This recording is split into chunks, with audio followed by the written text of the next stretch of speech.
As its name suggests, Bitcoin is an electronic currency. But unlike government-issued currencies, there is no single entity that issues Bitcoin or is in charge of processing its transactions. Before Bitcoin, it was not possible to make electronic payments without the help of a third party, like a bank or payment processor. Payments were often slow, expensive, and not available to everyone. To solve those problems, Bitcoin operates without a trusted third party.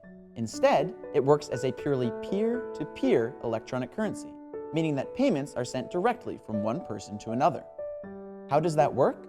Simply put, computers all over the world use mathematical functions to independently verify all Bitcoin transactions, which are then added to a public, permanent list of transactions called the blockchain.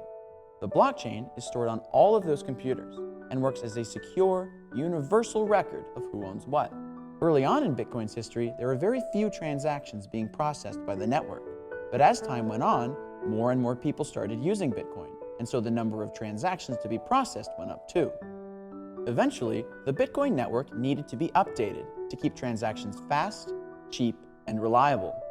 But because there wasn't consensus on how this update should be performed, or whether it should be implemented at all, Bitcoin ultimately had to split into two separate currencies for that update to happen. The version that implemented the originally planned update is called Bitcoin Cash, which is listed on exchanges using the ticker symbol BCH. Bitcoin Cash can currently process over 100 transactions per second, with fees reliably less than a penny per transaction.